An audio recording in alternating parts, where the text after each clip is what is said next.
Hello बच्चों, तो आज हम स्टार्ट करेंगे ऑक्सीकरण अभिक्रियाएं, दैट इज ऑक्सीडेशन रिएक्शंस। तो हमारा सिलेबस में जितनी भी ऑक्सीकरण अभिक्रियाएं हैं उनको हम एक साथ हम पढ़ेंगे। ठीक है, तो ऑक्सीकरण अभिक्रिया में कुछ ऑक्सीकारकों की जरूरत पड़ती है। कुछ प्रबल ऑक्सीकारक होते हैं और कुछ दुर्बल ऑक्सीकारक होते हैं। जो प्रबल ऑक्सीकारक होते हैं वो पूर्ण ऑक्सीकरण करते हैं और जो दुर्बल ऑक्सीकारक होते हैं वो आंशिक ऑक्सीकरण करते हैं। अब क्या होते हैं ये प्रबल ऑक्सीकारक, क्या होते हैं ये दुर्बल ऑक्सीकारक, इन सबको हम डिटेल में पढ़ेंगे। ठीक है, तो सबसे पहले हम स्टार्ट करेंगे प्रबल ऑक्सीकारकों के बारे में और उसके बाद हम पढ़ेंगे दुर्बल ऑक्सीकारक। ठीक है, तो स्टार्ट करते हैं प्रबल ऑक्सीकारक। तो ऑर्गेनिक केमिस्ट्री के जो सबसे स्ट्रॉन्ग ऑक्सीडाइजिंग एजेंट में जो सबसे पहला है दैट इज KMnO4। इसको हम बोलते हैं पोटेशियम परमैंगनेट के साथ में H+ यहाँ पे अम्लीय माध्यम को शो कर रहा है। तो पोटेशियम परमैंगनेट बहुत स्ट्रॉन्ग ऑक्सीडाइजिंग एजेंट होता है। क्यों होता है, इसका रीजन आप ऐसे समझ सकते हैं। अगर मैं आपसे पूछूं कि KMnO4 में Mn का ऑक्सीडेशन स्टेट बताओ तो बता सकते हैं। KMnO4 में Mn का ऑक्सीडेशन स्टेट आप इजीली बता सकते हैं। पोटेशियम K का कितना होता है +1 और मैंगनीज का हमें निकालना है तो +X और 4 और O ऑक्सीजन का कितना होता है -2, तो 4 × -2 = 0। तो +1 + X -8 = 0। इसको सॉल्व करोगे तो आ जाएगा X = +7। ठीक है, तो जो KMnO4 है इसमें मैंगनीज का ऑक्सीडेशन स्टेट कितना आ रहा है +7, जो कि हाईएस्ट है मैंगनीज का। और अगर किसी कंपाउंड में किसी यौगिक में अगर एलिमेंट अपने हाईएस्ट ऑक्सीडेशन स्टेट में होता है तो वो बहुत प्रबल ऑक्सीकारक होता है। इसलिए KMnO4 बहुत ही प्रबल ऑक्सीकारक होता है। ठीक है, अब दूसरा जो प्रबल ऑक्सीकारक होता है दैट इज K2Cr2O7। इसको हम बोलते हैं पोटेशियम डाइक्रोमेट। पोटेशियम डाइक्रोमेट प्रबल ऑक्सीकारक क्यों होता है, इसको भी आप ऐसे समझ सकते हैं। अगर मैं आपसे पूछूं पोटेशियम डाइक्रोमेट में क्रोमियम का ऑक्सीडेशन स्टेट निकालो, क्रोमियम का ऑक्सीडेशन जो है संख्या निकालो, निकाल सकता आप इजीली। अगर आप K2Cr2O7 में K2Cr2O7 में अगर आपको क्रोमियम का ऑक्सीडेशन स्टेट निकालना है तो पोटेशियम का कितना हो गया +2 प्लस क्रोमियम को निकालना है तो +2X और प्लस O का कितना होता है -2, तो 7 × -2 = 0। अगर आप इसको कैलकुलेट करोगे तो X आ जाएगा X = +6। ठीक है, तो यहाँ पे क्रोमियम का ऑक्सीडेशन स्टेट कितना आ रहा है +6 आ रहा है। यहाँ भी क्रोमियम अपने हाईएस्ट ऑक्सीडेशन स्टेट में है, तो ये भी बहुत ही प्रबल ऑक्सीकारक होता है। ठीक है, जो अगला प्रबल ऑक्सीकारक होता है दैट इज H2CrO4। इसको हम बोलते हैं क्रोमिक एसिड। ठीक है, क्रोमिक एसिड ये CrO3 क्रोमियम ट्राइऑक्साइड और वाटर का मिक्सचर होता है, तो ये भी बहुत ही प्रबल ऑक्सीकारक होता है। और इसका भी रीजन वही कि यहाँ भी क्रोमियम का अगर आप ऑक्सीडेशन स्टेट देखोगे तो कितना आएगा +6 आएगा, जो कि हाईएस्ट है क्रोमियम का। ठीक है, जो अगला स्ट्रॉन्ग ऑक्सीडाइजिंग एजेंट होता है वो होता है जॉन्स रिएजेंट, जॉन्स अभिकर्मक। ये क्या होता है, chromium trioxide plus aqueous H2SO4 plus acetone का मिक्सचर होता है। ठीक है, तो KMnO4 K2Cr2O7 H2CrO4 और ये जॉन्स रिएजेंट बहुत ही प्रबल ऑक्सीकारक होते हैं। अब इन ऑक्सीकारकों का काम क्या होता है, ये कैसे ऑक्सीकरण करते हैं, इनको हम देखते हैं। तो ये ऑक्सीकरण के लिए सबसे पहले आपको ऑक्सीडाइजेबल H को पहचानना आना चाहिए। ऑक्सीडाइजेबल H, ऑक्सीडाइजेबल H क्या होता है कि ऐसा H जो उस कार्बन से जुड़ा हो जो सीधा O से जुड़ा हो, उस कार्बन से जुड़ा H जो सीधा O से जुड़ा हो उसको हम बोलते हैं ऑक्सीडाइजेबल H। इसको हम एग्जांपल से समझते हैं। फॉर एग्जांपल प्राइमरी अल्कोहल, प्राथमिक अल्कोहल की बात करें, एक प्राथमिक अल्कोहल है। ये प्राथमिक अल्कोहल क्यों है, बिकॉज यहाँ पे कार्बन कौन सा 1 डिग्री कार्बन है और 1 डिग्री कार्बन है, इसलिए कौन सा अल्कोहल है, प्राथमिक अल्कोहल है। अगर ये प्राथमिक अल्कोहल है, इसमें अगर आपको ऑक्सीडाइजेबल H देखना है तो ऑक्सीडाइजेबल H क्या होता है कि ऐसा H जो उस कार्बन से जुड़ा हो जो सीधा O से जुड़ा हो, तो ऐसे H को बोलते हैं हम ऑक्सीडाइजेबल H। तो ये H ऑक्सीडाइजेबल H है, इस H को हम ऑक्सीडाइजेबल H बोल सकते हैं। ठीक है, तो सबसे पहले आपको ऑक्सीडाइजेबल H को पहचान आना चाहिए और फिर आपको ट्रिक बता रहा हूं जिससे आप ऑक्सीकरण का उत्पाद बना सकते हैं। ऑक्सीकरण का उत्पाद बनाने का जो ट्रिक है वो क्या है कि जो भी ऑक्सीडाइजेबल H है, जो भी ऑक्सीडाइजेबल H है उसका OH में कन्वर्ट कर दो। जो भी ऑक्सीडाइजेबल H है उसको OH में कन्वर्ट करोगे तो आपको ऑक्सीकरण का उत्पाद बन जाएगा। ठीक है, तो सबसे पहले हमें जो ऑक्सीडाइजेबल H है वो पहचान में आना चाहिए। तो सबसे पहले प्राइमरी अल्कोहल की बात करें, क्या प्राइमरी अल्कोहल में ये H ऑक्सीडाइजेबल H है, बिल्कुल ये H ऑक्सीडाइजेबल H है, बिकॉज ये H इस कार्बन से जुड़ा है जो कि सीधा O से जुड़ा है, तो ये H ऑक्सीडाइजेबल H है। तो क्या करना है आपको, ऑक्सीडाइजेबल H को OH में कन्वर्ट करना है।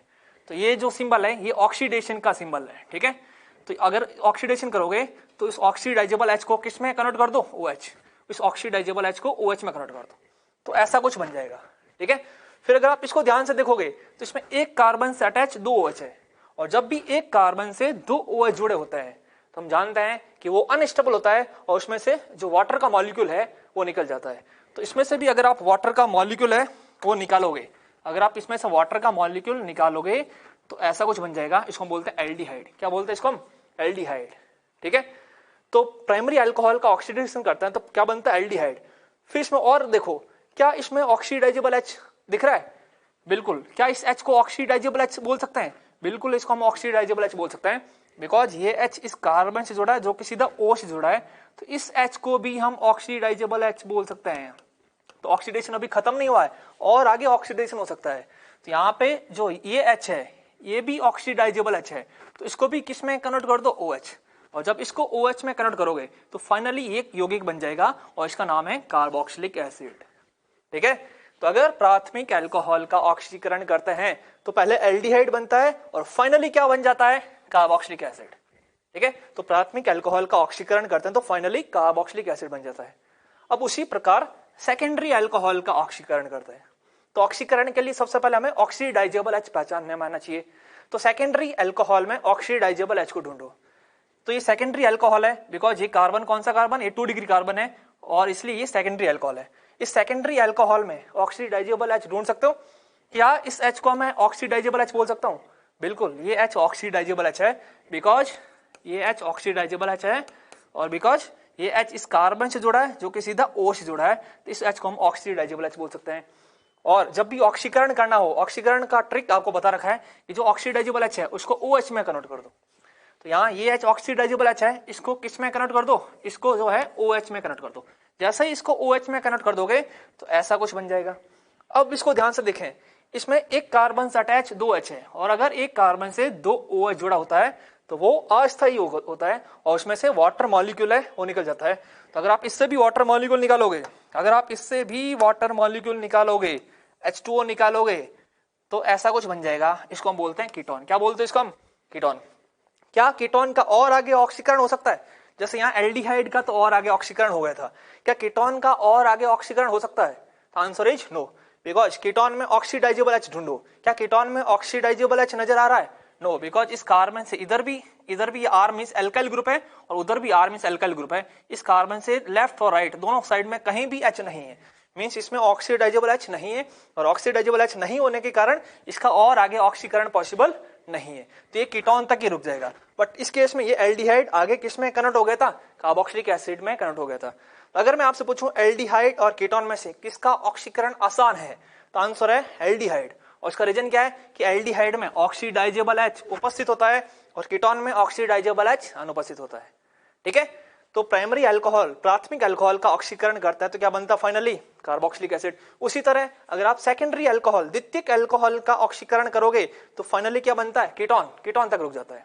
ठीक है, अब उसी तरह हम टर्सरी अल्कोहल की बात करें, ये एक जनरल टर्सरी अल्कोहल तृतीयक अल्कोहल है, बिकॉज अगर आप इस कार्बन को देखोगे, ये कार्बन कौन सा डिग्री? 3 डिग्री कार्बन है, बिकॉज यहाँ भी कार्बन, यहाँ भी कार्बन, यहाँ भी कार्बन है, तो ये कार्बन 3 डिग्री कार्बन है, इसलिए इसको टर्सरी अल्कोहल बोलते हैं। क्या टर्सरी अल्कोहल में कोई भी ऑक्सीडाइजेबल H नजर आ रहा है? नो, बिकॉज इस कार्बन से अटैच इधर भी H नहीं है, उधर भी H नहीं है और उधर भी H नहीं है, तीनों साइड में कहीं भी H नहीं दिख रहा है, तो इसमें ऑक्सीडाइजेबल H नहीं है। और अगर इसमें ऑक्सीडाइजेबल H नहीं है तो क्या इसका ऑक्सीडेशन हो सकता है? नो, इसलिए इसका ऑक्सीडेशन नहीं होगा। तो अगर आपसे पूछें प्राइमरी अल्कोहल, सेकेंडरी अल्कोहल और टर्सरी अल्कोहल में किसका ऑक्सीकरण पॉसिबल नहीं है, तो आंसर है टर्सरी अल्कोहल। और इसका रीजन क्या होता है कि टर्सरी अल्कोहल जो तृतीयक अल्कोहल होता है उसमें कोई ऑक्सीडाइजेबल H नहीं होता है, इसलिए तृतीयक अल्कोहल का ऑक्सीकरण पॉसिबल नहीं होता है। ठीक है, तो अल्कोहल के बाद में हम बात करते हैं एल्डिहाइड, और एल्डिहाइड में भी सबसे पहला aldehyde that is formaldehyde. Formaldehyde HC double bond OH। तो क्या करना हमें सबसे पहले ऑक्सीडाइजेबल H को ढूंढना है। फॉर्मेल्डिहाइड में ऑक्सीडाइजेबल H को ढूंढ सकते हैं, क्या इस H को ऑक्सीडाइजेबल H बोल सकते हो? बिल्कुल, ये H ऑक्सीडाइजेबल H है, बिकॉज ये H इस कार्बन से जुड़ा है जो कि सीधा O से जुड़ा है, तो इस H को हम ऑक्सीडाइजेबल H बोल सकते हैं। क्या इस H को भी आप ऑक्सीडाइजेबल H बोल सकते हो? बिल्कुल, ये H भी ऑक्सीडाइजेबल H है, बिकॉज ये H इस कार्बन से जुड़ा है जो कि सीधा O से जुड़ा है, तो ये भी ऑक्सीडाइजेबल H है और वो भी ऑक्सीडाइजेबल H है। तो इसको भी OH में कन्वर्ट कर दो और उसको भी OH में कन्वर्ट करो, तब इसको भी OH में कन्वर्ट करोगे और उसको भी OH में कन्वर्ट करोगे तो ऐसा कुछ बन जाएगा। और अगर आप इसको ढंग से देखोगे तो इसमें एक कार्बन से 2 OH जुड़े हैं, और हम जानते हैं जब भी एक कार्बन से 2 OH जोड़े होते हैं उसमें से पानी निकाल लेते हैं, पानी वाटर का एक मॉलिक्यूल है वो निकाल लेते हैं, और अगर इसमें से वाटर का एक मॉलिक्यूल निकालोगे तो क्या बन जाएगा CO2, तो CO2 गैस रिलीज होगी। ठीक है, इसके बाद में कुछ और एग्जांपल देखते हैं। नेक्स्ट, फॉर्मेल्डिहाइड के अलावा एल्डिहाइड। ठीक है, फॉर्मेल्डिहाइड का ऑक्सीकरण करते हैं तब तो क्या बनता है CO2, और फॉर्मेल्डिहाइड के अलावा एल्डिहाइड है तो CHO है, और यहाँ पे R आ जाएगा, यहाँ R मींस एल्काइल ग्रुप आ जाएगा। अगर यहाँ H होगा तब तो क्या हो जाएगा फॉर्मेल्डिहाइड, फॉर्मेल्डिहाइड के अलावा एल्डिहाइड में यहाँ H नहीं होगा, H की जगह यहाँ R आ जाएगा। इसका ऑक्सीकरण करना है, तो जब भी ऑक्सीकरण करना है तो सबसे पहले हमें क्या देखना है, ऑक्सीडाइजेबल H। क्या इस एल्डिहाइड में ऑक्सीडाइजेबल H दिख रहा है आपको, क्या इस H को ऑक्सीडाइजेबल H बोल सकते हो, बिल्कुल ये H ऑक्सीडाइजेबल H है, बिकॉज ये H इस कार्बन से जुड़ा है जो कि सीधा O से जुड़ा है, तो ये H ऑक्सीडाइजेबल H है। और जब भी ऑक्सीकरण करना होता है तो क्या करना होता है, ऑक्सीडाइजेबल H को किस में कन्वर्ट कर दो, OH, तो इस H को OH में कन्वर्ट कर दो। जब इस H को OH में कन्वर्ट करोगे तो क्या बन जाएगा, कार्बोक्सिलिक एसिड। तो एल्डिहाइड का ऑक्सीकरण करता है तो क्या बन जाता है, कार्बोक्सिलिक एसिड बन जाता है। ठीक है, एल्डिहाइड के बाद में कीटोन की बात करते हैं। कीटोन का ऑक्सीकरण करना है, तो जब भी ऑक्सीकरण करना है तो हमें क्या देखना होता है, ऑक्सीडाइजेबल H। क्या कीटोन में कोई ऑक्सीडाइजेबल H दिख रहा है, यहाँ कार्बन है, इधर भी R है मींस एल्काइल ग्रुप है, और उधर भी एल्काइल ग्रुप है, तो इधर भी H नहीं है उधर भी H नहीं है, तो कोई भी ऑक्सीडाइजेबल H नहीं है, और कीटोन में कोई भी ऑक्सीडाइजेबल H नहीं है, इसलिए कीटोन का ऑक्सीडेशन नॉर्मल कंडीशन पर नहीं होता है। तो एल्डिहाइड और कीटोन में किसका ऑक्सीकरण आसान है, एल्डिहाइड, बिकॉज एल्डिहाइड में ऑक्सीडाइजेबल H उपस्थित होता है और एल्डिहाइड का ऑक्सीकरण होकर कार्बोक्सिलिक एसिड बन जाता है, जबकि कीटोन का ऑक्सीकरण नॉर्मल कंडीशन पर नहीं होता है। आगे हम पढ़ेंगे हाई टेम्परेचर हाई प्रेशर पर कीटोन का भी ऑक्सीकरण होता है, उसको हम बोलते हैं पॉपऑप्स रूल, पॉपऑप का नियम, जिसको हम आगे पढ़ेंगे। ठीक है, नॉर्मल कंडीशन सामान्य अगर परिस्थितियों की बात करें उस पर कीटोन का ऑक्सीकरण नहीं होता है, और उसका कारण क्या है कि कीटोन में कोई ऑक्सीडाइजेबल H उपस्थित नहीं है। ठीक है, अब एल्डिहाइड कीटोन के बाद में हम बात करते हैं कार्बोक्सिलिक एसिड। कार्बोक्सिलिक एसिड में सबसे पहला एसिड जिसको हम बोलते हैं फॉर्मिक एसिड, HCOOH, इसका ऑक्सीकरण करना है। तो जब भी आपको ऑक्सीकरण करना है तो क्या ढूंढो, ऑक्सीडाइजेबल H। क्या फॉर्मिक एसिड में कोई ऑक्सीडाइजेबल H दिख रहा है, क्या इस H को ऑक्सीडाइजेबल H बोल सकता हूं, बिल्कुल ये H ऑक्सीडाइजेबल H है। ये H ऑक्सीडाइजेबल H क्यों है, बिकॉज ये H इस कार्बन से जुड़ा है जो कि सीधा O से जुड़ा है, इसलिए ये H ऑक्सीडाइजेबल H है। इसलिए इसका ऑक्सीकरण करोगे तो ऑक्सीडाइजेबल H को किस में कन्वर्ट कर दो, OH। इस ऑक्सीडाइजेबल H को किस में कन्वर्ट कर दो, OH। जब इस H को OH में कन्वर्ट करोगे तो ऐसा कुछ बन जाएगा। अब अगर इसको ध्यान से देखोगे तो इसमें एक कार्बन से जुड़े 2 OH, और जब भी एक कार्बन से 2 OH जुड़े होते हैं तो क्या करते हैं, उसमें से हम जो वाटर का मॉलिक्यूल है, जल का एक मॉलिक्यूल है वो निकाल लेते हैं, और इसमें से जल का एक मॉलिक्यूल निकालोगे तो क्या बन जाएगा, CO2 गैस। तो यहाँ जो है क्या उत्पाद बन रहा है, CO2 गैस बन रहा है। ठीक है, नेक्स्ट, फॉर्मिक एसिड के अलावा बाकी सारे कार्बोक्सिलिक एसिड। फॉर्मिक एसिड में यहाँ H होगा, फॉर्मिक एसिड के अलावा कार्बोक्सिलिक एसिड में इस H की जगह यहाँ R मींस एल्काइल ग्रुप होगा, इसका ऑक्सीकरण करना है। क्या इस कार्बोक्सिलिक एसिड में कोई ऑक्सीडाइजेबल H दिख रहा है, इस कार्बन से अटैच, यहाँ R है मींस कार्बन है, मींस यहाँ पे H नहीं है। अगर H नहीं है मींस इसमें ऑक्सीडाइजेबल H नहीं है, अगर ऑक्सीडाइजेबल H नहीं है तो इसका भी ऑक्सीकरण पॉसिबल नहीं है। ठीक है, तो अगर मैं आपसे पूछूं कि कार्बोक्सिलिक एसिड में कौन से एसिड का ऑक्सीकरण होता है, तो आंसर है फॉर्मिक एसिड। फॉर्मिक एसिड के अलावा बाकी कार्बोक्सिलिक एसिड का ऑक्सीकरण नहीं होता है। उसका रीजन क्या है कि फॉर्मिक एसिड में ऑक्सीडाइजेबल H होता है, इसलिए इसका ऑक्सीकरण हो जाता है, और फॉर्मिक एसिड के अलावा बाकी सारे कार्बोक्सिलिक एसिड में ऑक्सीडाइजेबल H नहीं होता है, इसलिए इसका ऑक्सीकरण नहीं होता है। ठीक है, तो क्विक एक बार समरी हम देख सकते हैं। इधर मैं बोलूंगा यौगिक और इधर आपको उनका ऑक्सीकरण का उत्पाद बताना है। तो प्राइमरी अल्कोहल, प्राथमिक अल्कोहल का ऑक्सीकरण उत्पाद कार्बोक्सिलिक एसिड, सेकेंडरी अल्कोहल का ऑक्सीकरण उत्पाद ketone, tertiary alcohol no oxidation, tertiary alcohol का ऑक्सीडेशन पॉसिबल नहीं है। रीजन क्या है कि टर्सरी अल्कोहल में कोई ऑक्सीडाइजेबल H उपस्थित नहीं है। उसके बाद में फॉर्मेल्डिहाइड का CO2, फॉर्मेल्डिहाइड के अलावा एल्डिहाइड का ऑक्सीडेशन करोगे तो क्या बनेगा, कार्बोक्सिलिक एसिड। फिर कीटोन, कीटोन का ऑक्सीकरण पॉसिबल नहीं है, नो ऑक्सीडेशन। ठीक है, उसके बाद में कार्बोक्सिलिक एसिड में फॉर्मिक एसिड का ऑक्सीडेशन करोगे तो CO2, फॉर्मिक एसिड के अलावा कार्बोक्सिलिक एसिड का ऑक्सीडेशन करोगे तो नो ऑक्सीडेशन, उसमें ऑक्सीडेशन नहीं होगा। तो ये आपको जो है जनरल ऑक्सीकरण के उत्पाद आपको जो है वो बताए गए हैं। ठीक है, उसके बाद हम देखते हैं डाइक्रोमेट टेस्ट। जो आपने अभिकर्मक लिया है K2Cr2O7 पोटेशियम डाइक्रोमेट, उसको जो है डाइक्रोमेट टेस्ट के रूप में इस्तेमाल कर सकते हैं। कैसे, इसको आप ऐसे समझ सकते हैं, ये देखें, सपोज करो जो प्राइमरी अल्कोहल है, प्राथमिक अल्कोहल है, उसमें आपने डाल दिया K2Cr2O7 पोटेशियम डाइक्रोमेट डाल दिया। पोटेशियम डाइक्रोमेट में क्रोमियम की ऑक्सीडेशन स्टेट हम ऑलरेडी जानते हैं कितनी है, +6। इसमें क्रोमियम की ऑक्सीडेशन स्टेट कितनी है, +6। तो K2Cr2O7 में क्रोमियम की ऑक्सीडेशन स्टेट कितनी है, +6। और जब क्रोमियम +6 में होता है तो उसका कलर होता है ऑरेंज।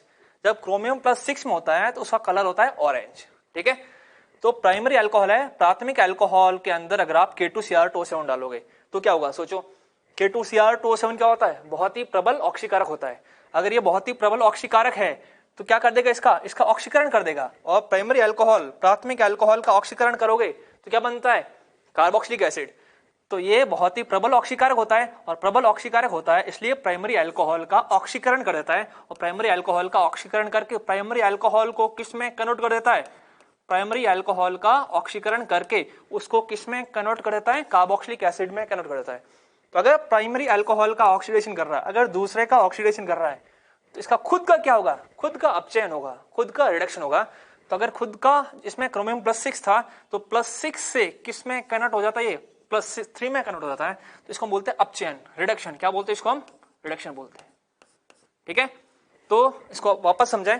K2Cr2O7 में क्रोमियम की ऑक्सीडेशन स्टेट कितनी है, +6। और जब क्रोमियम +6 में होता है तो उसका कलर होता है ऑरेंज। कौन सा कलर होता है इसका, ऑरेंज कलर होता है।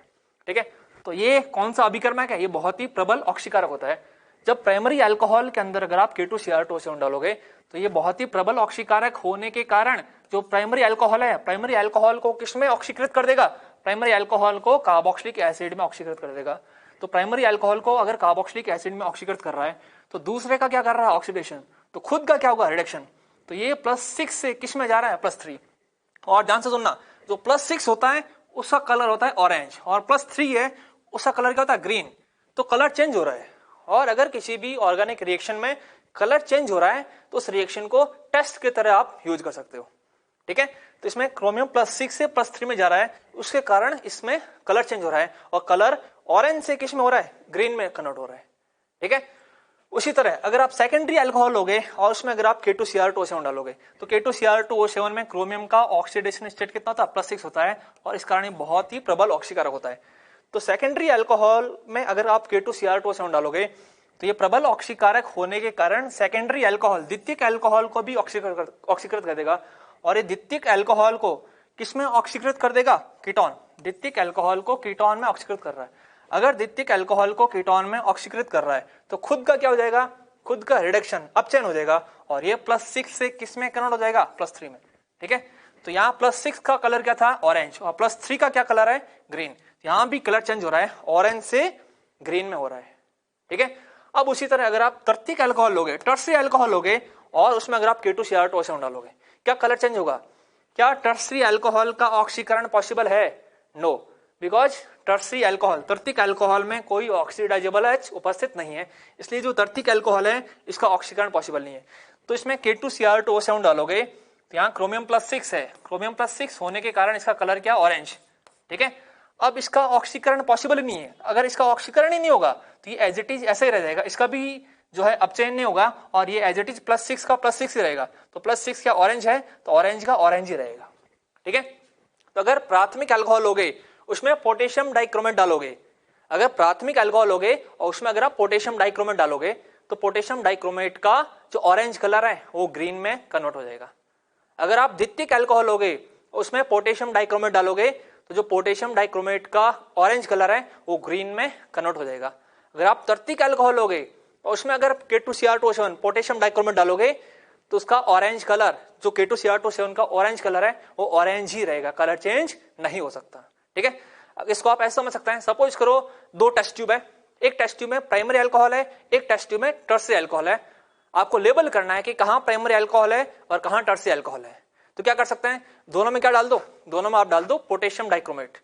जहां पोटेशियम डाइक्रोमेट का ऑरेंज कलर ग्रीन में कन्वर्ट हो रहा है वहां क्या होगा, प्राइमरी अल्कोहल, और जहां ऑरेंज रह रहा है वहां क्या होगा, टर्सरी अल्कोहल। इस तरह से आप लेबल कर सकते हो। ठीक है, तो ये आपके प्रबल ऑक्सीकारक हो गए। प्रबल ऑक्सीकारकों के बाद में हम पढ़ेंगे दुर्बल ऑक्सीकारकों के बारे में, ठीक है। तो जो प्राइमरी अल्कोहल को एल्डिहाइड में कन्वर्ट कर दे, या फिर अगर सेकेंडरी अल्कोहल है उनको कीटोन में कन्वर्ट कर दे, ठीक है। तो प्राइमरी अल्कोहल को एल्डिहाइड में कन्वर्ट कर दे, या फिर सेकेंडरी अल्कोहल है तो उसको कीटोन में कन्वर्ट कर दे। तो ऐसे अभिकर्मक कौन कौन से होते हैं? उसमें पहला अभिकर्मक है दैट इज कॉपर के साथ में 300 डिग्री सेल्सियस टेम्परेचर। जब कॉपर के साथ में 300 डिग्री सेल्सियस टेम्परेचर लेते हो तो ये दुर्बल ऑक्सीकारक होता है और ये प्राइमरी अल्कोहल को एल्डिहाइड में कन्वर्ट कर देता है और सेकेंडरी अल्कोहल को कीटोन में कन्वर्ट कर देता है, ठीक है। उसके बाद में जो दूसरा अभिकर्मक है वो है CrO3 के साथ में एसीटोन, CrO3 के साथ में एसीटोन। तो ध्यान सुनना, CrO3 को हमने पहले भी देखा था, CrO3 के साथ में जब वाटर था तो वो प्रबल ऑक्सीकारक था। CrO3 और वाटर मिलके H2CrO4 क्रोमिक एसिड बना रहा था। तो CrO3 के साथ में जब वाटर होता है तो वो प्रबल ऑक्सीकारक होता है, और अगर CrO3 के साथ में एसीटोन होता है तो वो दुर्बल ऑक्सीकारक होता है, ठीक है। ये ध्यान रखना आपको। या फिर एनहाइड्रस CrO3 भी बोल सकते हैं। एनहाइड्रस मींस निर्जल, वाटर नहीं होना चाहिए, ठीक है। अगर CrO3 के साथ में वाटर प्रेजेंट होगा तो प्रबल ऑक्सीकारक होगा, और अगर CrO3 के साथ में वाटर नहीं होगा और एसीटोन होगा तो दुर्बल ऑक्सीकारक होगा, ठीक है। उसके बाद में जो थर्ड है दैट इज PCC। इसकी फुल फॉर्म होती है पिरिडीनियम क्लोरोक्रोमेट। पिरिडीनियम क्लोरोक्रोमेट। इसकी स्ट्रक्चर क्या होती है ये देखें। सबसे पहले पिरिडीनियम क्या होता है? जैसे अमोनिया से अमोनियम बनता है, NH3 अमोनिया, इसमें आप H+ का अटैक कराता है तो NH4 पॉजिटिव बनता है, उसको बोलते हैं अमोनियम। तो जैसे अमोनिया से अमोनियम बना, उसी तरह पिरिडीन है। पिरिडीन पे अगर आप H+ का अटैक कराते हो तो जो बनता है उसको बोलते हैं पिरिडीनियम, ठीक है। और पिरिडीन की स्ट्रक्चर हम ऑलरेडी जानते हैं। पिरिडीन की स्ट्रक्चर ऐसी कुछ होती है, यहाँ ये बेंजीन रिंग होता है और यहाँ पे एक कार्बन की जगह नाइट्रोजन होता है और इनके पास में क्या लोन पेयर, ये होता है पिरिडीन। क्या बोलते हैं इसको? इसको बोलते हैं पिरिडीन बोलते हैं। जब पिरिडीन पे H+ जोड़ते हैं, तो एसिड बेस रिएक्शन होती है और लोन पर अगर H+ पर अटैक करेगा तो इस तरह से एक आयन बनेगा, यहाँ NH पॉजिटिव बन, ठीक है। तो इन दोनों के नाम है वो लिख सकते हो आप। इसका नाम क्या है? पिरिडीन। इसका नाम है पिरिडीन। पिरिडीन पे आपने H+ जोड़ा है तो इसको हम बोलते हैं पिरिडीनियम। जैसे अमोनिया से अमोनियम, उसी तरह पिरिडीन से पिरिडीनियम, इसको हम बोलते हैं पिरिडीनियम आयन, ठीक है। अब उसके बाद में क्लोरोक्रोमेट क्या होता है? उसके लिए क्रोमेट की स्ट्रक्चर आनी चाहिए, और क्रोमेट की स्ट्रक्चर हम ऑलरेडी जानते हैं। क्रोमेट क्या होता है? Cr, यहाँ डबल बॉन्ड O, यहाँ भी डबल बॉन्ड O, यहाँ O- और यहाँ भी O-। इसको बोलते हैं क्रोमेट। क्या बोलते हैं इसको हम? क्रोमेट। क्रोमेट में एक O-, एक O की जगह अगर आप एक क्लोरो लगा देते हो तो उसको हम बोलते हैं क्लोरोक्रोमेट, ठीक है। तो अगर आप एक O की जगह अगर आप एक क्लोरीन लगाओगे तो ये बन जाएगा यहाँ Cr, यहाँ डबल बॉन्ड O, यहाँ भी डबल बॉन्ड O, यहाँ O- और यहाँ Cl आ जाएगा, ठीक है। तो अगर आप इन दोनों के नाम लिखोगे तो इसका नाम क्या होता है? क्रोमेट। इसका नाम होता है क्रोमेट। इसका नाम है क्रोमेट। और क्रोमेट में एक O- की जगह आपने Cl लगा लिया, इसलिए इसको बोलते हैं क्लोरोक्रोमेट। क्या बोलते हैं इसको? इसको बोलते हैं क्लोरोक्रोमेट। इसको बोलते हैं क्लोरोक्रोमेट, ठीक है। तो ये क्या है? पिरिडीनियम, और ये क्या है? क्लोरोक्रोमेट। तो इन दोनों का जो कॉम्बिनेशन है, इन दोनों के कॉम्बिनेशन से जो बना सॉल्ट होता है उसी को हम बोलते हैं पिरिडीनियम क्लोरोक्रोमेट। और पिरिडीनियम क्लोरोक्रोमेट को ही शॉर्ट फॉर्म का बोलते हैं PCC, ठीक है। तो PCC क्या होता है? पिरिडीनियम क्लोरोक्रोमेट, जो कि जिसकी स्ट्रक्चर ऐसी कुछ होती है। अब ये पिरिडीनियम क्लोरोक्रोमेट बनता कैसे है? CrO3 क्रोमियम ट्राइऑक्साइड, पिरिडीन और HCl आपस में रिएक्ट होके पिरिडीनियम क्लोरोक्रोमेट का फॉर्मेशन करते हैं, ठीक है। साथ में ये CH2Cl2 ये सॉल्वेंट है, विलायक है, इसको बोलते हैं डाइक्लोरोमीथेन। ये विलायक की तरह काम आता है, ठीक है। तो इस तरह से जो PCC होता है, जिसका फुल फॉर्म होता है पिरिडीनियम क्लोरोक्रोमेट, और इसकी स्ट्रक्चर ऐसी कुछ होती है, और ये भी दुर्बल ऑक्सीकारक होता है और प्राइमरी अल्कोहल को एल्डिहाइड में कन्वर्ट करता है और सेकेंडरी अल्कोहल को कीटोन में कन्वर्ट करता है। अब PCC की तरह ही एक और रिएजेंट होता है जिसको बोलते हैं PDC। क्या बोलते हैं इसको हम? PDC। ये भी दुर्बल ऑक्सीकारक होता है। इसका फुल फॉर्म पिरिडीनियम डाइक्रोमेट। पिरिडीनियम डाइक्रोमेट। अब पिरिडीनियम डाइक्रोमेट क्या होता है? ये बिल्कुल सेम पोटेशियम डाइक्रोमेट की तरह होता है। पोटेशियम डाइक्रोमेट हम ऑलरेडी जानते हैं, K2Cr2O7। क्या बोलते हैं इसको? इसका नाम क्या होता है? Potassium dichromate. पोटेशियम डाइक्रोमेट में पोटेशियम की जगह अगर आप पिरिडीनियम लगा दोगे तो उसको बोलते हैं पिरिडीनियम डाइक्रोमेट। तो ऐसा कुछ बन जाएगा, ठीक है। और इसको शॉर्ट हम बोलते हैं PDC। तो PCC और PDC ये दोनों ही जो है दुर्बल ऑक्सीकारक होते हैं और प्राइमरी अल्कोहल को एल्डिहाइड में कन्वर्ट कर देते हैं और सेकेंडरी अल्कोहल को कीटोन में कन्वर्ट कर देते हैं। ठीक है, उसके बाद में अगर देखें तो क्रोमियम जो है CrO3 के साथ में जब पेरिडिन लेते हो तो इसको हम बोलते हैं कॉलिन्स रिएजेंट, और ये भी दुर्बल ऑक्सीकारक होता है। और ये रिएजेंट, ये अभिकर्मक भी प्राइमरी अल्कोहल को एल्डिहाइड में कन्वर्ट करता है और सेकेंडरी अल्कोहल को कीटोन में कन्वर्ट करता है। ठीक है, तो CrO3 को बहुत जगह हमने देखा है। CrO3 के साथ में जब वाटर था तो वो प्रबल ऑक्सीकारक था, वो प्राइमरी अल्कोहल को कार्बोक्सिलिक एसिड में कन्वर्ट कर देगा। बट जब CrO3 के साथ में पिरिडीन है तो बोलते हैं इसको कॉलेंस रिएजेंट, या फिर CrO3 के साथ में एसीटोन है तो ये दुर्बल ऑक्सीकारक होता है और ये प्राइमरी अल्कोहल को एल्डिहाइड में कन्वर्ट करता है। ठीक है, तो इस तरह से ये कॉपर 300 डिग्री, ये CrO3 के साथ में एसीटोन, PCC, PDC और कॉलिन्स रिएजेंट है। ये क्या होता है, ये दुर्बल ऑक्सीकारक होता है जो कि प्राइमरी अल्कोहल को एल्डिहाइड में कन्वर्ट करते हैं और सेकेंडरी अल्कोहल को कीटोन में कन्वर्ट करते हैं। उसके बाद में एक और स्पेशल रिएजेंट है, ये MnO2, यहाँ मैंने स्टार भी लगा रखा है, और ये सेलेक्टिव ऑक्सीडेशन करता है, चयनित ऑक्सीकरण करता है। ये सारे OH का ऑक्सीकरण नहीं करता है, कुछ कुछ OH का ऑक्सीकरण करता है। कौन कौन से OH का ऑक्सीकरण करता है उनको हम आगे पढ़ेंगे। ठीक है, तो पहले इन कैटेगरी 1 के कुछ एग्जांपल लेते हैं, उसके बाद में कैटेगरी 2 को डिटेल में पढ़ेंगे। ठीक है, तो सबसे पहले कैटेगरी 1 के कुछ एग्जांपल लेते हैं। तो ये कुछ क्वेश्चंस है, वीडियो को पॉज करो और इनके आंसर बताओ। तो इनका आंसर आ गया होगा, तो बताए इनका आंसर। तो सबसे पहले जो कंपाउंड दिए उनको पहचानो, ये कौन सा अल्कोहल है, प्राइमरी, सेकेंडरी या टर्सरी। ये कार्बन 1 डिग्री कार्बन है, इसलिए ये प्राइमरी अल्कोहल है, ये प्राइमरी अल्कोहल है। ये कौन सा अल्कोहल है, ये कार्बन 2 डिग्री है, इसलिए ये सेकेंडरी द्वितीयक अल्कोहल है। ये कौन सा अल्कोहल है, ये कार्बन 3 डिग्री है, इसलिए ये टर्सरी तृतीयक अल्कोहल है। सबसे पहले इनको पहचान सकते हैं कि प्राथमिक अल्कोहल है, द्वितीयक है या फिर तृतीयक है।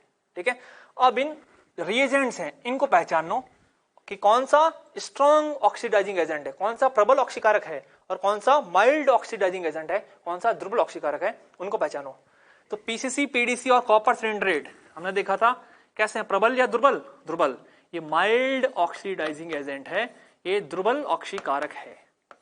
ठीक है, उसके बाद में KMnO4 और K2Cr2O7, ये स्ट्रॉन्ग या वीक, ये स्ट्रॉन्ग, ये प्रबल ऑक्सीकारक है, ये स्ट्रॉन्ग ऑक्सीडाइजिंग एजेंट है।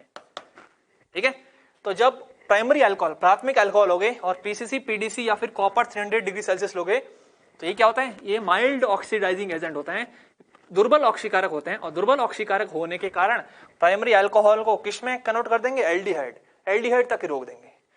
तो इन तीनों केस में क्या बन जाएगा, इन तीनों केस में एल्डिहाइड बन जाएगा, बिकॉज ये तीनों जो है माइल्ड ऑक्सीडाइजिंग एजेंट होते हैं जो कि आंशिक ऑक्सीकरण करते हैं। ठीक है, अब अगर आप KMnO4 या फिर K2Cr2O7 लोगे तो ये तो स्ट्रॉन्ग ऑक्सीडाइजिंग एजेंट होते हैं, और ये स्ट्रॉन्ग ऑक्सीडाइजिंग एजेंट होने के कारण ये पूर्ण ऑक्सीकरण करेंगे, और पूर्ण ऑक्सीकरण करेंगे तो एल्डिहाइड को आगे कार्बोक्सिलिक एसिड में कन्वर्ट कर देंगे। और यहाँ पे दोनों केस में क्या बन रहा है, कार्बोक्सिलिक एसिड। तो यहाँ एल्डिहाइड बन रहा है, यहाँ भी एल्डिहाइड बन रहा है, यहाँ भी एल्डिहाइड बन रहा है, और इन दोनों केस में क्या बन रहा है, कार्बोक्सिलिक एसिड, बिकॉज ये प्रबल ऑक्सीकारक है और ये कैसा है, ये दुर्बल ऑक्सीकारक है। क्लियर। अब सेकेंडरी अल्कोहल की बात करते हैं। सेकेंडरी अल्कोहल का जब ऑक्सीकरण करते हैं तो क्या बनता है, कीटोन। तो यहाँ भी क्या बन जाएगा, कीटोन, यहाँ भी क्या बन जाएगा, कीटोन, और यहाँ भी क्या बन जाएगा, कीटोन। अब कीटोन का क्या और आगे ऑक्सीकरण पॉसिबल है, नो, कीटोन का आगे ऑक्सीकरण पॉसिबल नहीं है, बिकॉज कीटोन में कोई ऑक्सीडाइजेबल H नहीं है। तो सब केस में क्या बन जाएगा, कीटोन, क्या सब में क्या बन जाएगा, कीटोन बन जाएगा। ठीक है, उसके बाद में टर्सरी अल्कोहल की बात करते हैं। क्या टर्सरी अल्कोहल का ऑक्सीकरण पॉसिबल होता है, नो, बिकॉज टर्सरी अल्कोहल में कोई ऑक्सीडाइजेबल H नहीं है। ठीक है, इसलिए यहाँ ऑक्सीडेशन नहीं होगा, यहाँ भी ऑक्सीडेशन नहीं होगा, यहाँ भी ऑक्सीडेशन नहीं होगा, यहाँ भी ऑक्सीडेशन नहीं होगा।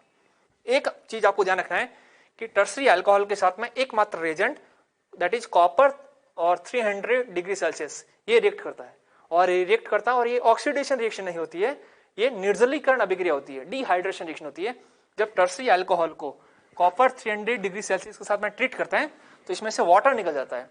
तो इस तरह से इसमें से वाटर निकाल सकते हो, यहाँ से OH और इस CH3 को यहाँ CH2 और H लिख सकते हो, और इनमें से क्या निकाल सकते हैं, वाटर।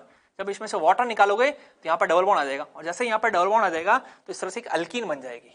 ठीक है, तो ये एक स्पेशल केस है, आपको ध्यान रखना है कि जो टर्सरी अल्कोहल है, टर्सरी अल्कोहल के साथ में ओनली एकमात्र reagent that is copper 300 degree Celsius ये रिएक्ट करता है, और वो भी ऑक्सीकरण अभिक्रिया नहीं होती है, वो निर्जलीकरण अभिक्रिया होती है। वो टर्सरी अल्कोहल से वाटर मॉलिक्यूल निकाल लेता है, और वाटर मॉलिक्यूल निकाल के इस तरह से अल्कीन का फॉर्मेशन करता है। ठीक है, इसके बाद में MnO2 जो कि हमने स्टार मार्क किया था, सेलेक्टिव ऑक्सीडेशन करता है, चयनित ऑक्सीकरण करता है।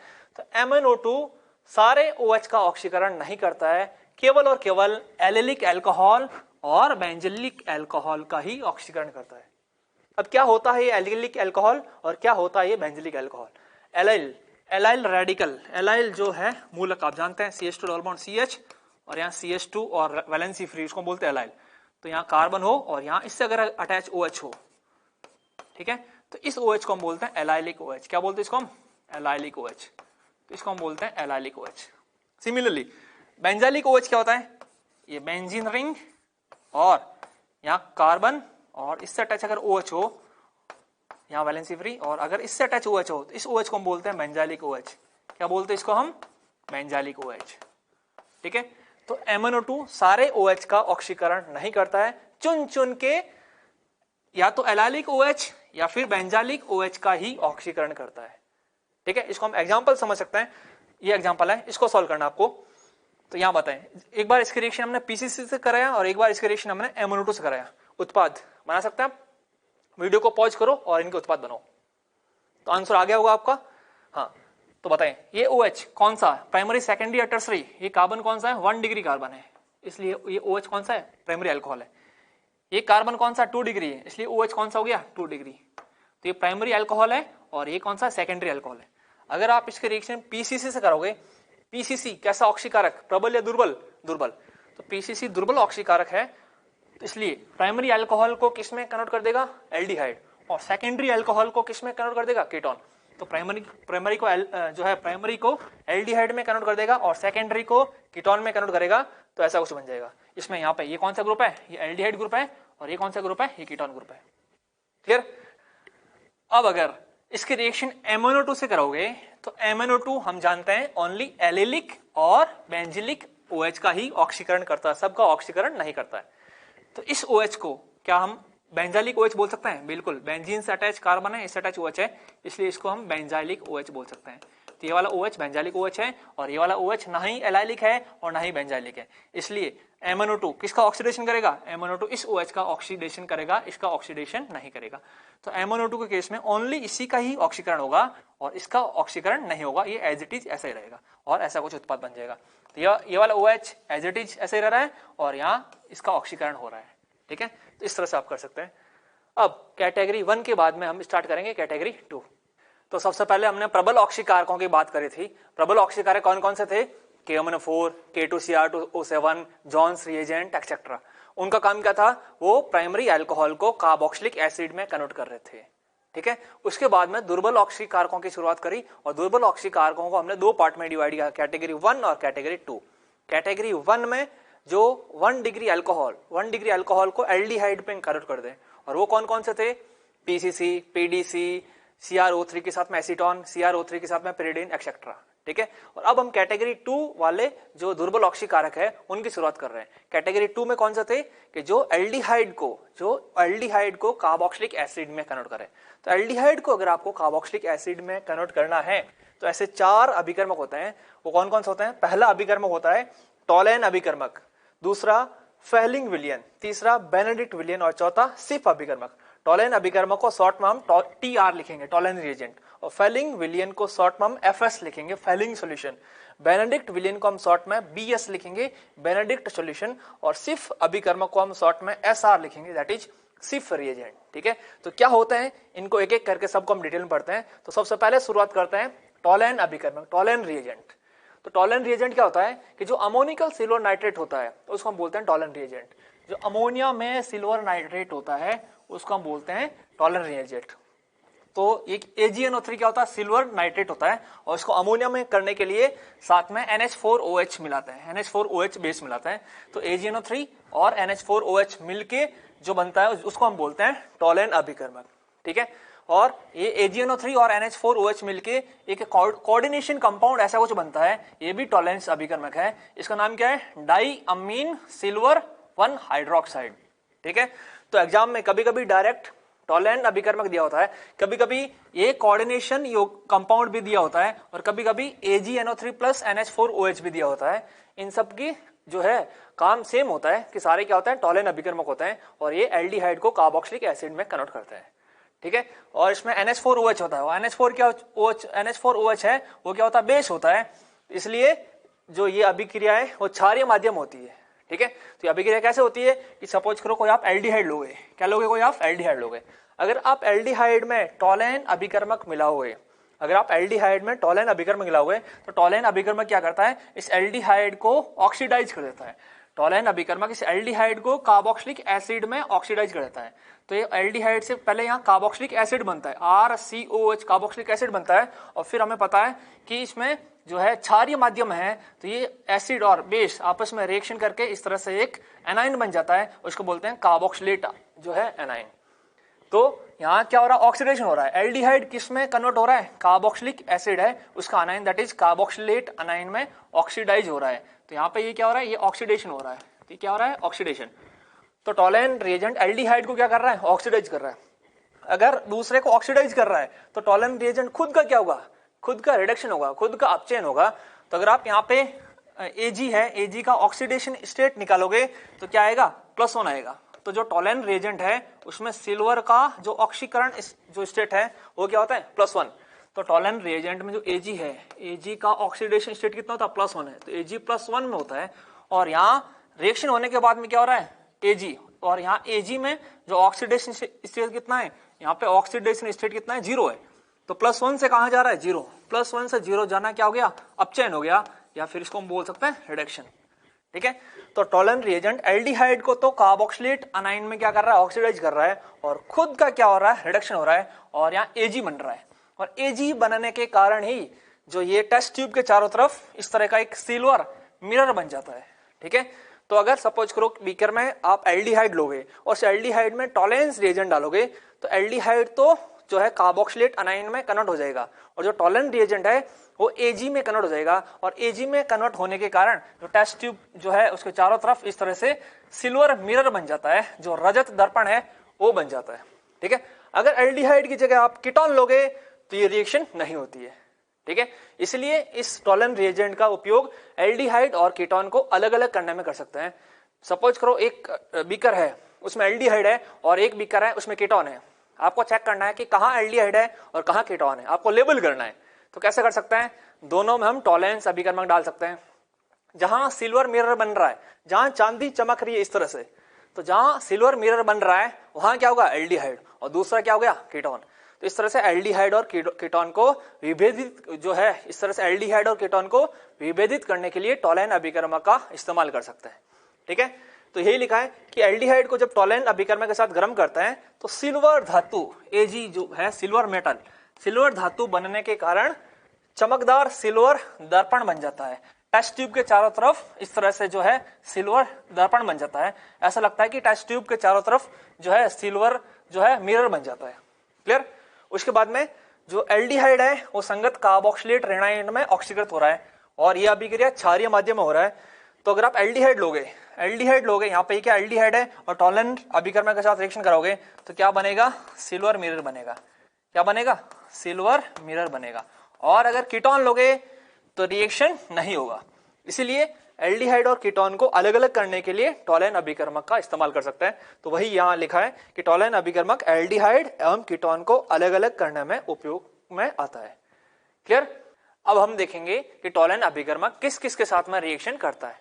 तो सबसे पहले जो टॉलेन अभिकर्मक है वो सारे एल्डिहाइड के साथ में रिएक्शन करता है, चाहे वो एल्डिहाइड एलिफेटिक हो या फिर एरोमेटिक हो। मींस एसिटाल्डिहाइड के साथ में भी रिएक्शन कर देगा और बेंजल्डिहाइड के साथ में भी रिएक्शन कर देगा और सिल्वर मिरर बनाएगा। ठीक है। और नेक्स्ट, अगर कोई कंपाउंड एल्डिहाइड तो नहीं हो बट क्षारीय माध्यम में एल्डिहाइड में कन्वर्ट हो रहा हो तो वो भी टॉलेन अभिकर्मक के साथ में रिएक्शन करेगा। बिकॉज टॉलेन अभिकर्मक में क्षारीय माध्यम तो होता है, और अगर कोई यौगिक क्षारीय माध्यम में एल्डिहाइड में कन्वर्ट हो रहा है तो एल्डिहाइड में कन्वर्ट होने के कारण वो टॉलेन अभिकर्मक के साथ में अभिक्रिया कर देता है। तो ऐसे दो यौगिक होते हैं, पहला अल्फा हाइड्रोक्सी कीटोन और दूसरा हेमी एसिटल, जो खुद एल्डिहाइड तो नहीं होते हैं बट क्षारीय माध्यम में एल्डिहाइड में कन्वर्ट हो जाते हैं, और इसलिए वो टॉलेन अभिकर्मक के साथ में जो है रिएक्शन करते हैं। ठीक है।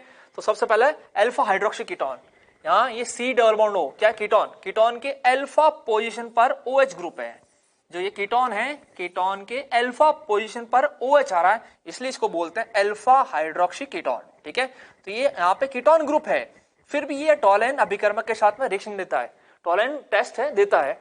इसका रीजन क्या होता है कि ये क्षारीय माध्यम में एल्डिहाइड में कन्वर्ट होता है। कैसे होता है, इसकी जो क्रियाविधि है वो यहाँ लिखी है कि यहाँ कीटोन ग्रुप है और इसके अल्फा पे क्या दिख रहा है, OH, अल्फा पे OH दिख रहा है, मींस ये क्या है, अल्फा हाइड्रोक्सी कीटोन है। ठीक है, चला हुआ तो आपने पढ़ा है, अगर आप इसका चला हुआ बनाओगे, टॉटमर बनाओगे, ये कौन सी फॉर्म है, कीटो फॉर्म है। ये कौन सी फॉर्म है, कीटो फॉर्म है। अगर इस कीटो फॉर्म की इनॉल फॉर्म बनाओगे, इस अल्फा H को लेते हुए इस कीटो फॉर्म की इनॉल फॉर्म बनाओगे तो ऐसी कुछ बनेगी, तो इस तरह से इनॉल फॉर्म बन जाएगी। अगर इस इनॉल फॉर्म की वापस से कीटो फॉर्म बनाओगे, ठीक है, और इस H को लेते हुए अगर इस इनॉल को वापस कीटो में कन्वर्ट करोगे, चला हुआ तो मैं ये सब आपने पढ़ा है, तो अगर कीटो में कन्वर्ट करोगे तो इस तरह से बन जाएगा। अब अगर इस कीटो जो फॉर्म है इसको अगर आप ढंग से देखोगे तो ऐसा कुछ दिख रहा है, और ये वाला कौन सा ग्रुप है, एल्डिहाइड, और ये एल्डिहाइड ग्रुप है।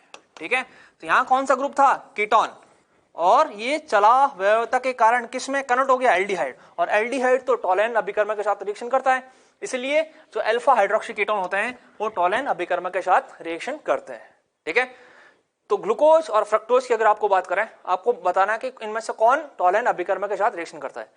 ग्लूकोज की स्ट्रक्चर आप जानते हो, ग्लूकोज में तो एल्डिहाइड ग्रुप होता है, तो वो तो टॉलेन अभिकर्मक के साथ अभिक्रिया करता है, बट कीटोन है जो है, बट जो फ्रक्टोज होता है, फ्रक्टोज में एल्डिहाइड ग्रुप नहीं होता है, फिर भी वो टॉलेन टेस्ट देता है, टॉलेन अभिकर्मक के साथ अभिक्रिया करता है। उसका रीजन क्या होता है कि फ्रक्टोज की अगर आप स्ट्रक्चर देखोगे तो ऐसी कुछ होती है, यहाँ CH2OH, फिर C+O, और यहाँ पे ऐसा कुछ होता है, तो ऐसा कुछ होता है। तो यहाँ पे फ्रक्टोज में कीटोन ग्रुप तो है, बट कीटोन की जो अल्फा पोजीशन है, ये कीटोन के जो अल्फा पोजीशन पर कौन आ रहा है, OH, इसीलिए ये अल्फा हाइड्रोक्सी कीटोन का एग्जांपल होता है। जो फ्रक्टोज होता है वो अल्फा हाइड्रोक्सी कीटोन का एग्जांपल होता है, इसलिए फ्रक्टोज भी टॉलेन अभिकर्मक के साथ रिएक्शन करता है। ठीक है, उसके बाद में थर्ड, हेमीएसिटल। हेमीएसिटल ऐसा कुछ होता है, ये न्यूक्लियोफिलिक एडिशन रिएक्शन, नाभिक स्नेही योगात्मक अभिक्रिया में आपने देखा होगा हेमीएसिटल की जो है संरचना। हेमीएसिटल है, ये भी टॉलेन अभिकर्मक के साथ में जो रिएक्शन है वो करता है। क्यों करता है, बिकॉज क्षारीय माध्यम में ये भी एल्डिहाइड में कन्वर्ट होता है। कैसे होता है, इसकी मैकेनिज्म आप इस तरह से देख सकते हैं। अगर आप क्षारीय माध्यम लोगे, OH- लोगे, ठीक है, तो क्या होगा, यहाँ पे ये H, O सट H क्या है, अम्लीय H है, एसिडिक H है, बिकॉज O की इलेक्ट्रोनेगेटिविटी क्या है, ज्यादा है। तो ये क्षार क्या करेगा, इस अम्लीय H को खा सकता है। अगर इस अम्लीय H को खाएगा तो यहाँ से वाटर अलग हो जाएगा। जब यहाँ से वाटर अलग होगा तो क्या बन जाएगा, यहाँ कार्बन, यहाँ H, और यहाँ पे R, और यहाँ O पे कौन सा चार्ज, नेगेटिव चार्ज, और यहाँ पे OR-, सबसे पहले ऐसा कुछ बन जाएगा। अब O पे क्या आ रहा है, नेगेटिव। जब भी ऑर्गेनिक केमिस्ट्री में O पे नेगेटिव आता है तो O वापस, ये नेगेटिव वापस कार्बन के साथ बॉन्ड बनाएगा, बिकॉज इससे CO बॉन्ड बनता है जो कि बहुत ज्यादा जो है स्ट्रॉन्ग बॉन्ड होता है। NAR की मैकेनिज्म में ये आपने पढ़ा होगा। ठीक है, तो ये O- जब कार्बन के साथ बॉन्ड बनाएगा तो H, R और OR- में जो सबसे अच्छा लिविंग ग्रुप कौन होता है, OR-, तो OR- है अच्छा लिविंग ग्रुप होने के कारण बाहर निकल जाता है। SN-AE की मैकेनिज्म में आपने ऐसा देखा होगा। अगर यहाँ OR- अलग होगा, अगर यहाँ OR- अलग होगा तो क्या बन जाएगा, यहाँ HC+O और यहाँ पे R। ठीक है, तो क्या बन रहा है, ऐसा कुछ बन रहा है। अब अगर इसको ढंग से देखोगे तो कौन सा ग्रुप दिख रहा है, एल्डिहाइड, और एल्डिहाइड ग्रुप होने के कारण ही ये हेमीएसिटल है, वो भी टॉलेरेंस टेस्ट देता है। ठीक है, उसके बाद में जो फॉर्मिक अम्ल होता है, कार्बोक्सिलिक अम्ल का एकमात्र जो अम्ल फॉर्मिक अम्ल होता है, ये भी टॉलेरेंस टेस्ट देता है। और रीजन क्या होता है, ये H क्या होता है, ऑक्सीडाइजेबल H होता है। तो फॉर्मिक अम्ल भी टॉलेन अभिकर्मक के साथ में रिएक्शन करके सिल्वर मिरर देता है। ठीक है, तो टॉलेन के साथ कौन कौन रिएक्शन करता है, एल्डिहाइड तो सारे करते हैं, और उसके अलावा कीटोन में अगर अल्फा पे OH है तो अल्फा हाइड्रोक्सी कीटोन भी रिएक्शन करता है, और उसके बाद में हेमीएसिटल रिएक्शन करता है, और उसके बाद में फॉर्मिक अम्ल जो है वो रिएक्शन करता है। ठीक है, उसके बाद में एक पॉइंट आपको और ध्यान रखना है कि जो टॉलेन अभिकर्मक है वो NHOH को NO में ऑक्सीकृत कर देता है, ये आपको ध्यान रखना है। ठीक है, सपोज करो इस तरह से कंपाउंड है, इसका नाम है N-फिनाइल हाइड्रोक्सिलामीन, N-फिनाइल हाइड्रोक्सिलामीन है, और इसमें अगर आप टॉलेन अभिकर्मक मिलाओगे तो क्या करेगा, वो NHOH को NO में ऑक्सीकृत कर देता है। ठीक है, क्लियर। और ये जो टॉलेन रिएजेंट है वो किस में कन्वर्ट हो जाएगा, वो Ag सिल्वर मिरर में कन्वर्ट हो जाएगा। ठीक है, ये पॉइंट आपको ध्यान रखना है। अब नेक्स्ट टर्मिनल एल्काइन के साथ टॉलेन रिएजेंट की जो है अभिक्रिया। ये एक्चुअली ऑक्सीकरण अभिक्रिया नहीं है, ये टॉलेन रिएजेंट की जो अम्ल क्षार अभिक्रिया है, एसिड बेस रिएक्शन है। ठीक है, तो एल्काइन को दो पार्ट में डिवाइड करता है, एक होता है टर्मिनल एल्काइन और एक होता है नॉन टर्मिनल एल्काइन।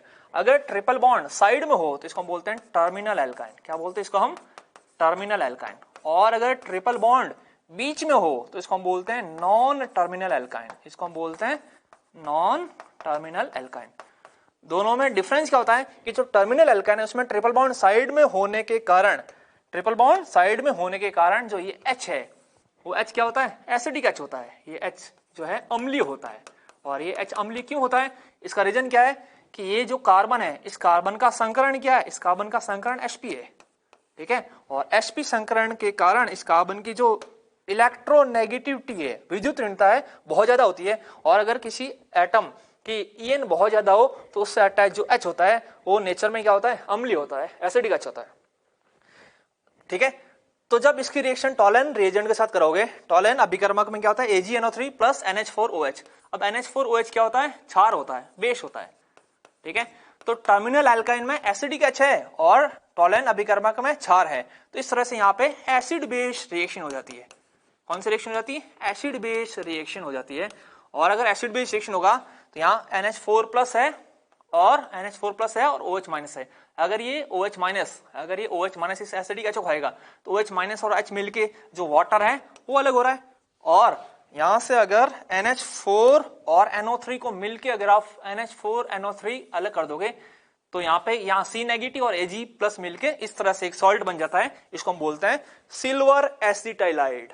ठीक है, और इसका कलर कैसा होता है? ये व्हाइट पीपीटी बनता है। क्या बनता है इसमें? व्हाइट पीपीटी बनता है, सफेद जो है अवक्षेप बनता है। ठीक है, अब अगर सपोज करो नॉन टर्मिनल एल्काइन लोगे और उसमें आप टॉलेन अभिकर्मक जो है वो मिलाओगे तो क्या रिएक्शन होगी? क्या रिएक्शन नहीं होगी। क्यों नहीं होगी? बिकॉज नॉन टर्मिनल एल्काइन जो है एल्काइन है इसमें कोई अम्लीय H नहीं है, जबकि टर्मिनल एल्काइन में अम्लीय H था।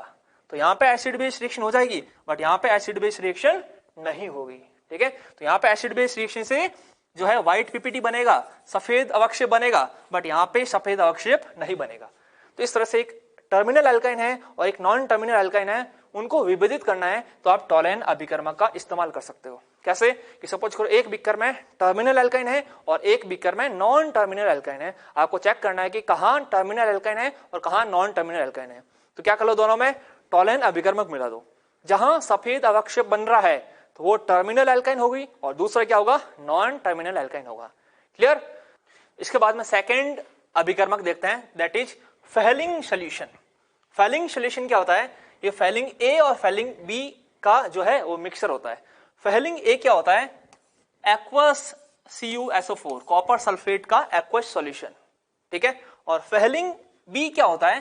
फेलिंग बी टार्टरिक एसिड का सॉल्ट होता है। टार्टरिक एसिड का एक लवण होता है। टार्टरिक एसिड क्या होता है? यहाँ सोडियम, यहाँ Na की जगह H कर दो, यहाँ भी K की जगह H कर दो, तो उसको हम बोलते हैं टार्टरिक एसिड। क्या बोलते हैं उसको हम? Tartaric acid. जब टार्टरिक एसिड में एक H की जगह सोडियम कर दो और दूसरे H की जगह पोटेशियम कर दो तो उसको हम बोलते हैं sodium potassium salt of tartaric acid, और उसका नाम होता है सोडियम पोटेशियम टार्टरेट। ठीक है, और उसमें थोड़ा क्षारीय माध्यम मिलाते हैं। क्लियर? तो फेलिंग ए और फेलिंग बी का जो मिश्रण होता है उसको हम बोलते हैं फेलिंग विलियन। और जो फेलिंग विलियन होता है उसका खुद का कलर कैसा होता है? ग्रीन जो है उसका खुद का कलर होता है गहरा नीला।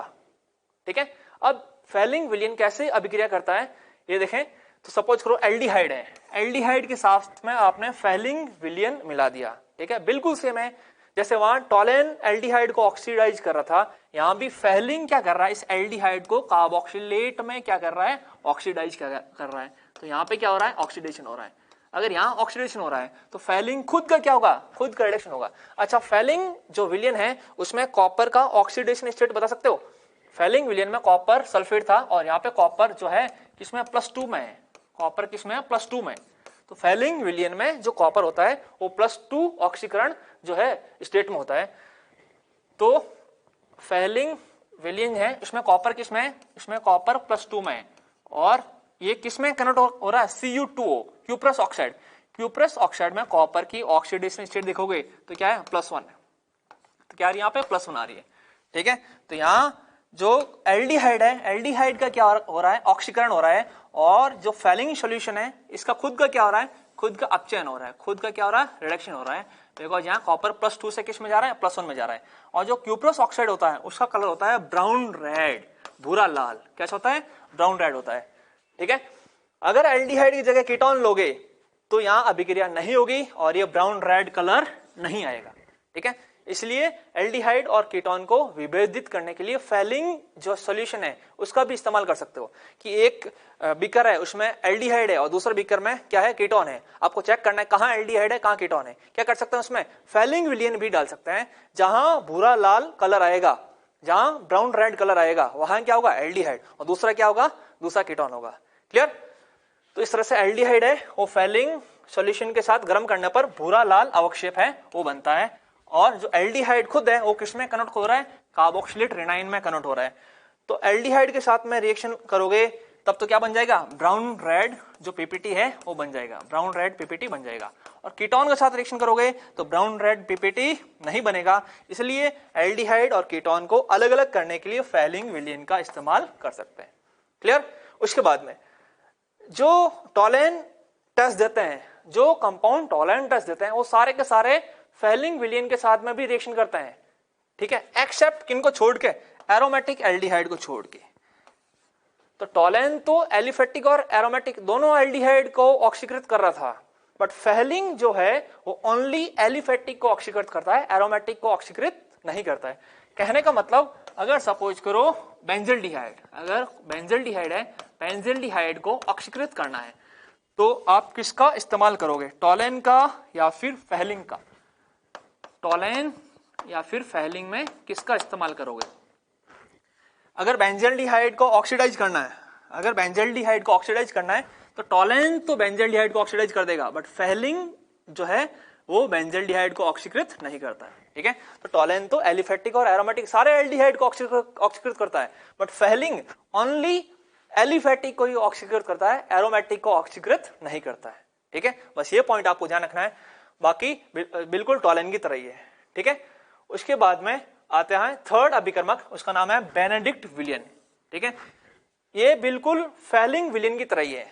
किसका मिक्सर होता है, कॉपर सल्फेट, जैसा फेलिंग विलियन में भी क्या था, कॉपर सल्फेट था, और फेलिंग में जो सॉल्ट था किसका था, जो है टार्टरिक एसिड का सॉल्ट था, और यहाँ पे जो सॉल्ट है वो सिट्रिक एसिड का सॉल्ट होता है, उसको बोलते हैं सोडियम सिट्रेट। क्या बोलते हैं इसको, सोडियम सिट्रेट होता है, और साथ में Na2CO3 होता है, इसको हम बोलते हैं ये बेनेडिक्ट विलियन होता है।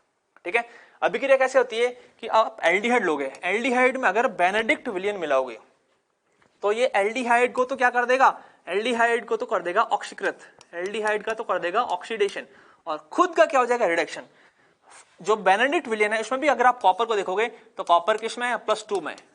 ठीक है, तो बेनेडिक्ट में जो कॉपर है किसमें है, +2, और ये किसमें कन्वर्ट हो रहा है, Cu2O, क्यूप्रस ऑक्साइड। यहाँ कॉपर का जो ऑक्सीडेशन स्टेट कितना है, +1। ठीक है, तो यहाँ क्या हो रहा है, कॉपर +2 से +1 जा रहा है, मीन्स क्या हो रहा है, अपचयन हो रहा है, रिडक्शन हो रहा है। ठीक है, तो एल्डिहाइड का तो ऑक्सीडेशन होके वो जो है कार्बोक्सिलेट एनाइन में कन्वर्ट हो जाता है, और बेनेडिक्ट विलियन है खुद का अपचयन होके वो क्या बन जाता है, Cu2 बन जाता है, और इसका कलर होता है ब्रिक रेड, ईंट जैसा लाल कलर होता है। ठीक है, अब अगर एल्डिहाइड की जगह कीटोन लोगे तो ये रिएक्शन नहीं होगी और जो ब्रिक रेड कलर है वो नहीं बनेगा, इसलिए एल्डिहाइड और कीटोन को अलग अलग करने के लिए बेनेडिक्ट विलियन का भी इस्तेमाल कर सकते हैं। कैसे कि एक जो है बीकर उसमें एल्डिहाइड है और एक बीकर में कीटोन है, आपको चेक करना है कि कहाँ एल्डिहाइड है कहाँ कीटोन है, क्या कर लो उसमें बेनेडिक्ट विलियन भी मिला सकते हैं, जहां ईंटा लाल, ईंट जैसा लाल कलर आएगा वहां क्या होगा, एल्डिहाइड, और दूसरा क्या हो गया, कीटोन। क्लियर? तो वही लिखा यहाँ पे कि एल्डिहाइड है वो क्या, ईंट जैसा लाल अवक्षेप देता है और कीटोन नहीं देता है, और एल्डिहाइड खुद है किसमें कन्वर्ट हो रहा है, संगत कार्बोक्सिलेट रेनाइन में कन्वर्ट हो रहा है। तो अगर एल्डिहाइड लोगे बेनेडिक्ट सॉल्यूशन के साथ में मिलाओगे इसको तो यहाँ पे जो ब्रिक रेड कलर है वो आएगा, ब्रिक रेड कलर आएगा, और कीटोन में अगर बेनेडिक्ट सॉल्यूशन मिलाओगे तो ब्रिक रेड कलर नहीं आएगा। इसलिए एल्डिहाइड और कीटोन को अलग अलग करने के लिए बेनेडिक्ट विलियन का भी इस्तेमाल कर सकते हो। ठीक है, नेक्स्ट, जो टॉलेन परीक्षण देते हैं वो सारे के सारे बेनेडिक्ट परीक्षण भी देते हैं, किन को छोड़ के, एरोमेटिक एल्डिहाइड को छोड़ के।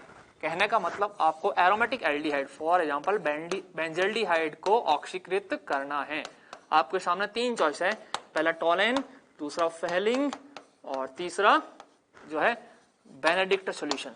ठीक है, तो इस बेंजल्डिहाइड को कौन ऑक्सीकृत करता है? इस बेंजल्डिहाइड को केवल टोलैन ऑक्सीकृत करता है, फेलिंग ऑक्सीकृत नहीं करता है और बेनेडिक्ट भी ऑक्सीकृत नहीं करता है। ये बहुत इंपॉर्टेंट है, ये आपको ध्यान रखना है।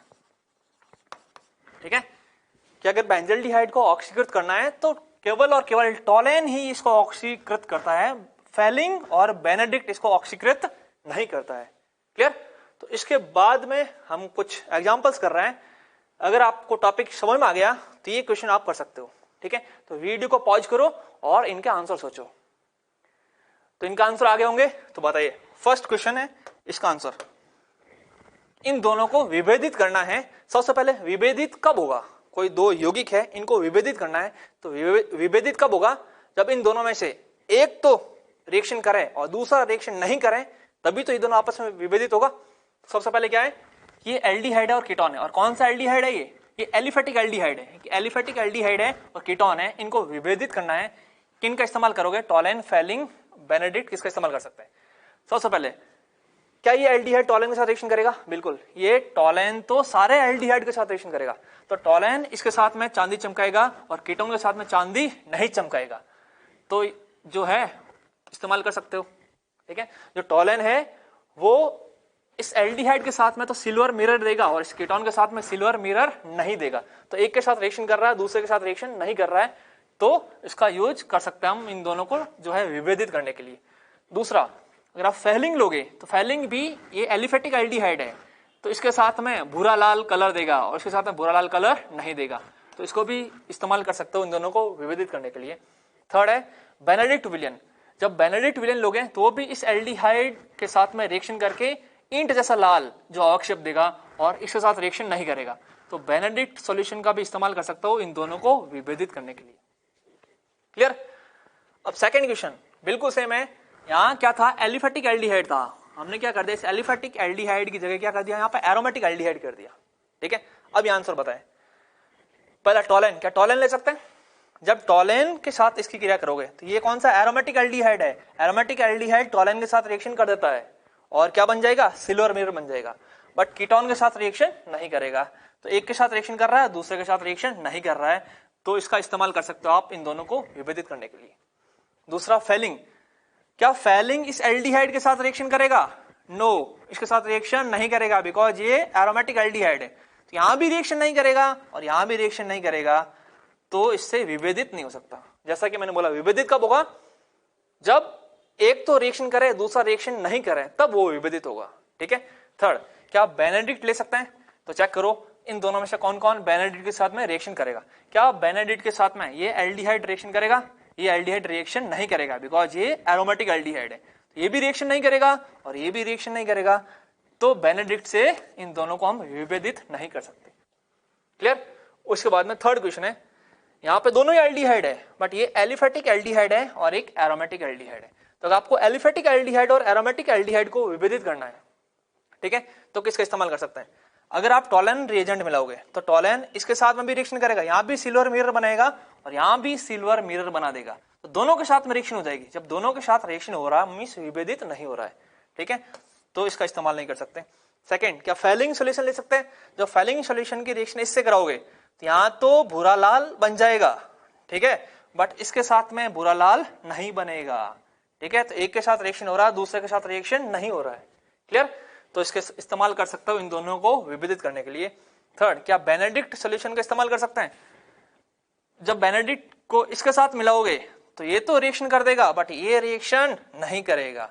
बेनेडिक्ट सॉल्यूशन इसके साथ रिएक्शन करके ईंट जैसा लाल कलर देगा और यहाँ ईंट जैसा लाल कलर नहीं देगा।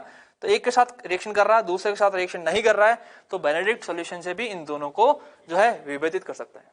ठीक है, तो अगर आपको एलिफेटिक एल्डिहाइड और अगर कीटोन को विभेदित करना है तो टोलैन, फेलिंग, बेनेडिक्ट सब का इस्तेमाल कर सकते हो। अगर आपको जो है एरोमेटिक एल्डिहाइड और कीटोन को विभेदित करना है तो केवल और केवल टोलैन रिएजेंट ले सकते हैं। और अगर आपको एलिफेटिक एल्डिहाइड और एरोमेटिक एल्डिहाइड को विभेदित करना है तो फेलिंग सॉल्यूशन और बेनेडिक्ट सॉल्यूशन ले सकते हैं। क्लियर? इसके बाद में जो फोर्थ जो अभिकर्मक है दैट इज सीफ अभिकर्मक। सीफ अभिकर्मक क्या होता है? ये पैरा रोजेनिलिन हाइड्रोक्लोराइड। ठीक है, ये कॉम्प्लेक्स स्ट्रक्चर होती है, स्ट्रक्चर जानने की जरूरत नहीं है, बस आप इसका नाम ध्यान रखना कि पैरा रोजेनिलिन हाइड्रोक्लोराइड या मेजेंटा रंजक का है जो तनुविलीन होता है, और इसका कलर कैसा होता है, गुलाबी रंग का रंजक होता है। ठीक है, और इसे सीफ रंजक भी कहा जाता है कि जैसा जो सीफ रंजक होता है, सीफ डाई होता है, उसका कलर क्या होता है, पिंक। जब उसमें SO2 पास करते हैं तो जो बनता है उसको हम बोलते हैं सीफ रिएजेंट, उसको बोलते हैं सीफ अभिकर्मक, और वो कलरलेस होता है। क्या होता है वो, कलरलेस। इस सीफ अभिक्रिया में, इस सीफ अभिकर्मक में जब एल्डिहाइड मिलाते हैं तो वापस से पिंक कलर आ जाता है। ठीक है, और कीटोन मिलाते हैं तो ये कलरलेस का कलरलेस ही रहता है। ठीक है, तो अगर पिंक कलर आ रहा है मीन्स एल्डिहाइड है, और अगर पिंक कलर नहीं आ रहा है मीन्स क्या है, कीटोन है। इस तरह से सिर्फ अभिकर्मक का भी इस्तेमाल कर सकते हो आप एल्डिहाइड और कीटोन में जो है विभेदित करने के लिए। ठीक है, अगर दो बीकर है, एक में एल्डिहाइड है, एक में कीटोन, आपको चेक करना है कि कहां एल्डिहाइड कहां कीटोन, क्या कर सकते हैं, उसमें सिर्फ अभिकर्मक भी डाल सकते हैं। जहां पिंक कलर आ जाएगा फाइनली तो वो क्या हो गया, वो हो जाएगा एल्डिहाइड, और जहां पिंक कलर नहीं आ रहा है वो क्या हो गया, कीटोन हो गया। क्लियर। तो ये लिखा है कि सिर्फ अभिकर्मक जो है, सिर्फ परीक्षण एल्डिहाइड और कीटोन को अलग अलग करने में उपयोग में ले सकते हैं। जो एल्डिहाइड है वो सिर्फ रंजक के गुलाबी रंग को पुनः गुलाबी रंग में ले आते हैं। क्लियर। अब वे सभी जो भी टॉलरेंट टेस्ट देते हैं वो सारे के सारे सिर्फ टेस्ट भी देते हैं, ये आपको ध्यान रखना है। क्लियर। तो कैटेगरी 2 वाले दुर्बल ऑक्सीकारक यहां खत्म हो रहे हैं। उसके बाद में कुछ और इंपॉर्टेंट जो ऑक्सीकारक है उसके बारे में पढ़ते हैं। तो सबसे पहले HiO4, HiO4, ठीक है, इसका नाम होता है पर आयोडिक एसिड। क्या बोलते हैं इसको, पर आयोडिक एसिड। ठीक है, या फिर एक होता है PbOAc(4), उसको बोलते हैं लेड टेट्रा एसिटेट। इन दोनों को काम क्या होता है, सेम। पर आयोडिक एसिड और लेड टेट्रा एसिटेट, इन दोनों को काम क्या होता है, सेम। सबसे पहले ये किन किन का ऑक्सीकरण करता है, कंडीशन होती है कि या तो 2 OH या फिर 2 CO या फिर 1 OH और 1 CO आसपास में होना चाहिए, मींस विसिनल कार्बन, मींस आसपास में होना चाहिए। जैसे इसमें क्या दिख रहा है कि 2 OH है वो आसपास में है, इसमें क्या दिख रहा है, दो जो CO है वो आसपास में है, और इसमें क्या दिख रहा है कि 1 OH और दूसरा CO है वो क्या आसपास में। जब इनमें से कुछ दिखेगा तभी वो HiO4 के साथ में रिएक्शन करेगा। ठीक है, तो CO बॉन्ड है वो आपस में क्या होना चाहिए, पास पास होना चाहिए। तो इनके कुछ एग्जांपल कर लेते हैं। फॉर एग्जांपल इथाइलिन ग्लाइकॉल का रिएक्शन अगर आप HiO4 से करोगे तो उत्पाद कैसे बनाना है उसकी ट्रिक आपको बता रहा हूं कि क्या करना है आपको। जो CO के बीच का जो CC बॉन्ड है उसको तोड़ दो, उसको ब्रेक कर दो। ठीक है, और दोनों साइड का जोड़ दो, OH जोड़ दो, यहां भी OH जोड़ दो और यहां भी OH जोड़ दो। इसकी ट्रिक मैं यहां लिख रहा हूं। जब भी HiO4 या फिर लेड टेट्रा एसिटेट आ जाए तो इसका ट्रिक क्या है कि जो CO के बीच का जो CC बॉन्ड है, CC बॉन्ड, उसको क्या कर दो, ब्रेक कर दो, उसको तोड़ दो, और क्या कर दो, दोनों साइड OH जोड़ दो, दोनों साइड OH जोड़ दो। इस ट्रिक का इस्तेमाल करके आप उत्पाद बना सकते हैं। तो क्या करना है, CO के बीच का CC बॉन्ड उसको तोड़ दो और दोनों साइड क्या कर दो, OH जोड़ दो। तो 2 टुकड़े हो रहे हैं।